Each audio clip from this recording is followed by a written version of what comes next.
লা ইলাহা ইল্লাল্লাহ মুহাম্মাদুর রাসূলুল্লাহ সাল্লাল্লাহু আলাইহি ওয়াসাল্লাম। উপস্থিত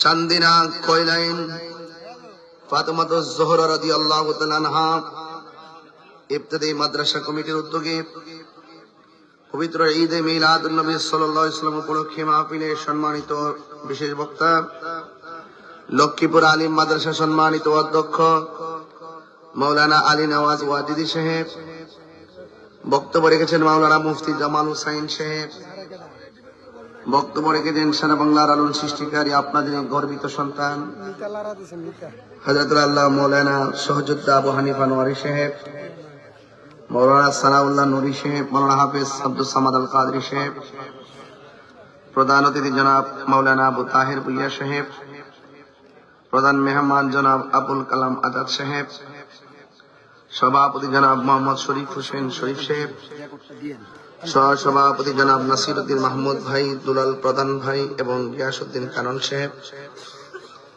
মাহফিল পরিচালনায় মাওলানা রফিকুল ইসলাম আল কাদরি সাহেব, মাওলানা মুফতি সাইফুল ইসলাম আল কাদরি সাহেব।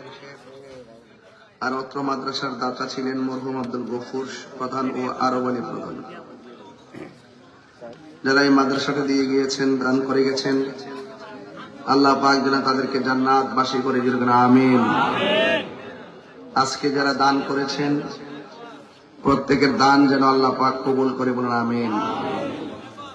এই মাহফিলটি এমন হতে পারে কাহার জন্য জীবনের শেষ মাহফিল হতে পারে। মরহুম আব্দুল গফুর প্রধান এবং আরব আলী প্রধান দুইজন এই দুনিয়াতে ছিলেন। আল্লাহ পাক তাদেরকে অর্থ দিয়েছেন, মন দিয়েছেন, একটি মাদ্রাসার জায়গা দান করেছেন। তো এই জন্য বাজান, মানুষ যখন মারা যায় তার আমলের দরজা বন্ধ হয়ে যায়। মানুষ যখন মারা যায় তার আমলের দরজা বন্ধ হয়ে যায়। যখন সে সদকায়ে জারিয়া, স্কুল মাদ্রাসা রাস্তাঘাট এগুলো করে যায়, তার সওয়াব তখন সে কিয়ামত পর্যন্ত কবরে পাইতে থাকে। এদিক দিয়ে একটু কথা বলতেছেন আপনারা, অযথা কথা বলতেছেন, মানে একটা রোমান্টিক শুরু করছেন আর কি। এটা মাহফিল তো নবীজি বেজার হয়ে গেলে ক্ষতি হবে। আমিও পারি যা মন চায় তা বলতে। মাহফিল যেহেতু মাত্র 12টা বেজে গেছে, তো সেখানে আপনারা অনেক কষ্ট করে বসে আছেন। এই সময়টা তো গভীর রাত, এই টাইমে দোয়া কবুল হয়, ঠিক না বাবা? নামটা ফাতেমাতুজ জোহরা রাদিয়াল্লাহু তাআলা আনহা। মা ফাতেমা বলছেন, আমি যখন মারা যাব আমার লাশ যেন বহিরাগত কেউ না দেখে। আখিরাতের চিন্তা কত করতেন, অথচ তারা জান্নাতের রমণীদের সরদারিনী। আর আমরা কি হয়েছে এ পর্যন্ত কিছুই তো হতে পারিনি। এই জন্য আমাদের প্রত্যেকটা মানুষকে চলে যেতে হবে। অন্ধকার কবরে যাওয়ার আগে নিজেকে প্রস্তুত করতে হবে। আমি কতটুকু আখিরাতের জবাবদিহিতার জন্য যোগ্য, সেই যোগ্যতার মাপকাঠি ধারণ করতে হবে। ফাতেমাতুজ জোহরা যে মহিলা, আমার মা, তিনি সাধারণ কোন ফাতেমা না, যার বিয়েতে আসমানের মধ্যে হয়েছিল,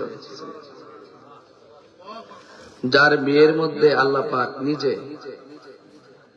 তোবা নামক গাছ আছে না, যে গাছে হায়াত লেখা আছে, সেই গাছের পাতার উপরে, যেমন আপনারা মাহফিল করছেন দেখবেন মসজিদের উপরে জারবাতি লাগাইছেন, আল্লাহ পাক ঠিক এভাবে ইয়াকুত পাথর দিয়া পুরা তোবা নামক গাছের উপরে জারবাতি লাগাইছে। যখন মা ফাতেমার বিয়ে হয়েছে তখন আল্লাহ বলছে, এই গাছের পাতা একটা ঝাঁকুনি দাও। ঝাঁকুনি দেওয়ার পরে সেই ইয়াকুত পাথরগুলো নিচে পড়ছে। জান্নাতের হুররা সেই পাথরগুলো ছোট্ট একটা একজনের পিয়ালা নিয়ে পিয়ালা পাত্রের মধ্যে তুলতে আছে। তারা ফাতেমার বিয়ে উপলক্ষে ওই এক দামি দামি পাথরগুলো মা ফাতেমার বিয়ার মধ্যে সালামি দিছে। এই সালামিটা গতকালও দিছে, আজকেও দিছে। হাদিস শরীফ আছে ইয়াউমাল কিয়ামা, কিয়ামত পর্যন্ত ফাতেমার বিয়ের, মাওলা আলীর বিয়ের যে ইয়াকত পাথরের যে বকশিশ, তারা কিয়ামত পর্যন্ত দিতেই থাকবে, দিতেই থাকবে। এটা সাধারণ কেউ না। আমি দেখেছি অনেক মা বোনরা রাস্তাঘাটে দেখলাম ঈদের মতন তারা আনন্দিত। এই মাহফিলটা যে হচ্ছে না, অনেক ছেলে মেয়ের আনন্দিত। মাগো একটা কথা বলে দেওয়া যায়, রঙের ঘোড়া তো অনেক দৌড়াইছেন, এবার একটু মা ফাতেমার রঙে রঙিন হন, দেখবেন জান্নাতের গেইটে মা ফাতেমা আপনাকে টেনে জান্নাতে ঢুকাই দিতেছে। আমি শুরুতেই বললাম যে নামটা অনেক বরকত, এটা পাঞ্জাতনের একজন, কি পাঞ্জাতনের একজন মা ফাতেমা। মা ফাতেমার দুইটা সন্তান, একজন ইমাম হাসান আর একজন ইমাম হুসাইন। এরা আবার জান্নাতের যুবকদের সর্দার, তাদের আব্বা আবার বালকদের সর্দার। নবীজি আবার জান্নাতের মালিক, আল্লাহ হইল খালেক। তো ঘুরাই ঘুরাই তো পাঞ্জাতনের ভিতরে সব খেলা, আর ওই পাঞ্জাতনের পক্ষে থাকলে লাভ আছে, বিরুদ্ধে গেলে জান্নাতের দরজা তালা। কথা বলেন ঠিক কিনা কন? তাহলে মরণের পরে আমরা জান্নাত চাই কি চাই না? আর জান্নাত চাই কি চাই না? তো জান্নাত চাইতে গেলে দুনিয়ার জমিনে পাক পাঞ্জাতনকে চিনার দরকার আসেনি। গতকাল একটা মাহফিলে ওয়াজ করছিলাম, গতকাল একটা মাহফিলে বলছিলাম নবীর স্ত্রী একাধিক ছিলেন। তা আমার নবী আপনার নবীর একটা সিলম সে চিনেননি? কি কনসান দিদি? হ্যাঁ হাত দিত না, পানের কেস কেউ পালা দেখছি। আমরা মুরব্বীর আগে সিলম সেতে হাত দিয়েছে, আবার এক হাত না দুই হাত দিয়েছে। আমার আব্বা দিয়েছে দেখছি। তো আমার নবীজি একদিন প্রস্রাব মোবারক সিলম সেতে সারছে। আল্লাহর হাবিব বলেন এটা একটু ফেলে দেওয়ার জন্য। উম্মে আইমান তিনি ভাবতেছে নবীর প্রস্রাব মোবারক যেখানে ফালাবো, এই জায়গাতে কত মানুষ চলাফেরা করতে পারে, পশু পাখি চলাফেরা করতে পারে। আমার মনে হইতেছে নবীর প্রস্রাব মোবারক রাখার মতন যোগ্য জায়গা কোথাও নাই। যেখানে মন চায় সেখানে ফালাইলে যদি আমার রাসূল বেজার হয়, এই জন্য তিনি এটা একটা জায়গা রাখিয়া ঘরের মধ্যে আইসে। নবীজি গাইতেছে যে এসিলাম সেই প্রস্রাব মোবারকটা কইয়া রাসূলুল্লাহ বাইরে ফালাইতেন গেছিলাম, মনে ধরছে না, এলাকা নিজে পান করে ফেলাইছি। কি করে ফেলাইছি? পান করে ফেলাইছি, খেয়ে ফেলছি। রাসূল বলেন যে পেটের মধ্যে আমি নবীর প্রস্রাব মোবারক ঢুকছে, এই দেহের জন্য জাহান্নামের আগুন হারাম। আল্লাহু আকবার। ওই উম্মে আইমান বলতেছেন আমি একদিন নবী যখন ইন্তেকালের সময় হয়ে গেছে, তখন আমি নবীর কাছে গেলাম, রুমে না ঢুকে দরজা থেকে তাকাই দেখলাম ভিতরে আরেকটা লোক আছে। সেই লোকটা হলো হযরতে মৌলা আলী।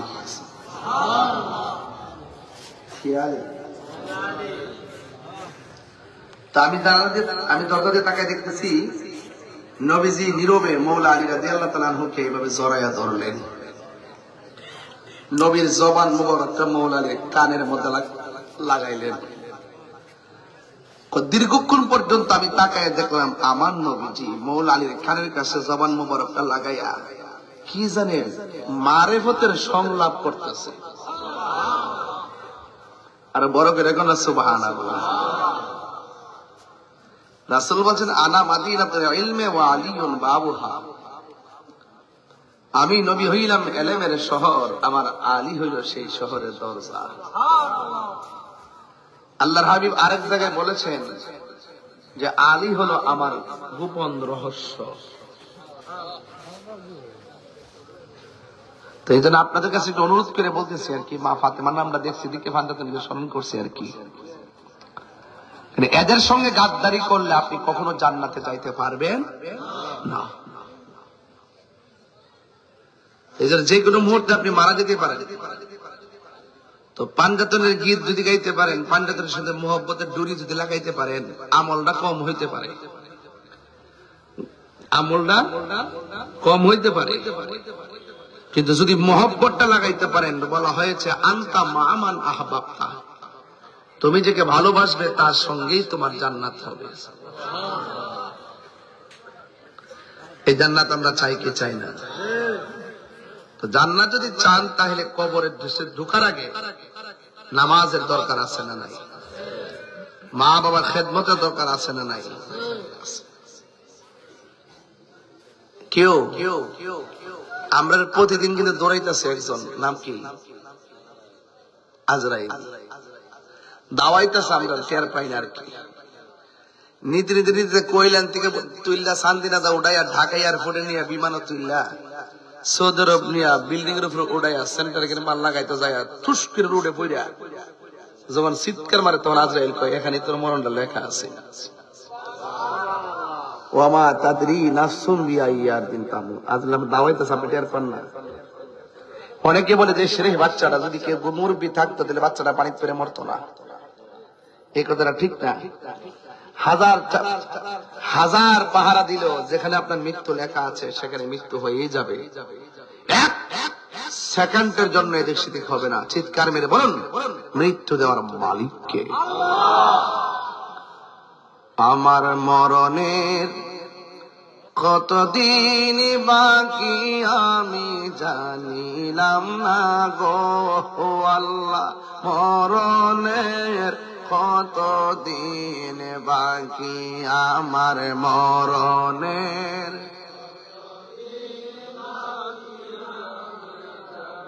নাম না গো আল্লাহ, মরণের কতদিন বাকি। আর আজরাইলা শিয়া যখন হস্তে দিবা তরি, আজরাইলা শিয়া যখন হস্তে দিবা তরি, তখন আমার মনা ভাই করবালো কালো কি আমি জানিলাম না গো আল্লাহ, কতদিন বাকি আমার মরণের।